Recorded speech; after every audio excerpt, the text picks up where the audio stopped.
క్రీస్తుతో కూడా సిలువ వేయబడి ఉన్నాను. ఇకను జీవించువాడను నేను కాను, క్రీస్తే నాయందు జీవించుచున్నాడు. దేవునికి స్తోత్రం చెప్పండి. హల్లెలూయా. క్రీస్తులో జీవిస్తున్నా అంటే క్రీస్తే నాలో జీవిస్తున్నాడు. ఆమేన్. హల్లెలూయా. క్రీస్తే నాలో జీవిస్తున్నాడు. చెప్పగలమా? ఈరోజు ఎంతమంది చెప్పగలం? మన కళ్ళు, మన యొక్క మాటలు, దేవుడు ఏం కోరుకుంటున్నాడు? కొన్నిసార్లు చాలా సింపుల్గా అర్థమైపోయింది. ఏంటో తెలుసా? దేవుడు ఇంత చిన్నదే ఆయన కోరుకుంటుంది. హల్లెలూయా. ఏంటి ఏం కోరుకుంటున్నాడు దేవుడు? నువ్వు నా వైపు చూడు అంటున్నాడు. నువ్వు నా మాటలు మాట్లాడు అంటున్నాడు. నువ్వు నా మాటలు విను అంటున్నాడు. ఆయన్ని ప్రేమిస్తే ఇవన్నీ చేసేస్తాం, ఈజీ. దేవునికి స్తోత్రం చెప్పండి. హల్లెలూయా. ఆయన్ని ప్రేమిస్తే ఇవన్నీ ఈజీ. ఆయన్ని ప్రేమించకపోతే ఇవన్నీ కష్టం. దేవునికి స్తోత్రం చెప్పండి. హల్లెలూయా. ఈరోజు మనం ఆయన్ని ప్రేమించే గుంపులో ఉంటే పాపానికి మృతుడివైపోయి ఉంటావు. దేవునికి స్తోత్రం. అందుకనే పౌలు భక్తుడు అంటాడు, మిమ్మల్ని బతిమిలాడుచున్నాను, మీ శరీరములను సజీవ యాగముగా ఆయనకి సమర్పించండి. హల్లెలూయా. సమర్పించండి, ప్రజెంట్ చేసేయండి. మీ కళ్ళు మీ కాదు, మీ యేసయ్యే. హల్లెలూయా. మీ నోరు మీది కాదు, యేసయ్యదే అని సమర్పించి చూడండి, మీ జీవం ఎలా మారిపోతుందో. దేవునికి స్తోత్రం చెప్పండి. హల్లెలూయా. హల్లెలూయా. దావీదు ఆ పాపము చేసిన తర్వాత అతని ఇంటిలో యుద్ధాలు. దేవునికి స్తోత్రం చెప్పండి. హల్లెలూయా. పాపము చేయకముందు అతను బయట యుద్ధాల్లో జయించాడు, కానీ ఇంట్లో యుద్ధాల్లో ఓడిపోయాడు. అవునా? ఓడిపోయాడా? కుమారుడితో యుద్ధము, కుమారులు ఒకరిలో ఒకరు చంపుకోవడాలు, ఇల్లంతా గొల్లైపోయింది. కొంతమంది సేవకులు కూడా అలానే ఉంటుందండి. బయటంతా పరిచర్య సూపర్గా చేస్తారు, ఇంట్లోకి రాగానే ఇంట్లో ఏమైపోతారు?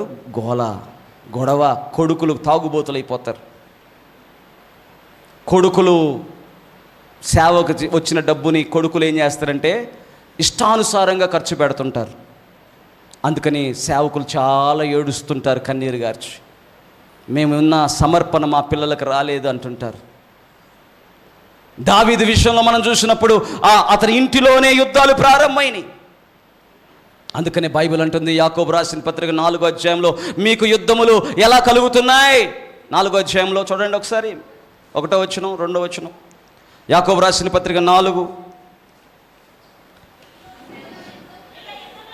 మీలో పోరాటములను దేని నుండి కలుగుచున్నాయి? మీ అవయవముల్లో పోరాడు మీ బొగెచ్చల నుండి ఏ కదా. చప్పట కొట్టండి, గట్టిగా గట్టి కొట్టాలా. దేవుడు ఎంత మంచి మాటలు మనకు చూపించాడు. హల్లెలూయా. ఇంతకు మనం చదువుకున్నాం, మీరు ఏమైపోవాలి? పాపానికి మృతుడైపోవాలి. అదే రోమీయులకు రాసిన పత్రిక 6వ అధ్యాయం చివరి వచనంలో రాయబడి, మీ అవయవములను క్రీస్తుకు సాధనములుగా అప్పగించండి అంటాడు. హల్లెలూయా. దేవునికి సాధనాలుగా మీ అవయవాలు అప్పగించండి అంటున్నాడు. ఇక్కడికి వస్తే ఏమంటున్నాడు? మీ అవయవముల్లో పోరాడు భోగేచ్ఛల నుండే కదా మీకు యుద్ధాలు వస్తున్నాయి. దేవునికి స్తోత్రం. మీ ఇంట్లో కలవరాలు, మీ ఇంట్లో తగాదాలు, మీ ఇంట్లో సమాధానం లేకపోవడం, మీ ఇంట్లో పోలీస్ స్టేషన్లకు వెళ్ళటం, డైవర్సులు అంటాం, గోల, అందరి మధ్యలో సాక్ష్యం పోగొట్టుకోవడం, బయటకు వెళ్ళి నలుగురిని పిలుచుకొస్తే పంచాయతీలు పెట్టించిన తర్వాత ఏమైపోతున్నారు చెప్పండి? డబ్బులన్నీ నాశనం, సంపాదించుకున్న డబ్బంతా కూడా పాడైపోతుంది. ఇదంతా కారణం ఏంటి?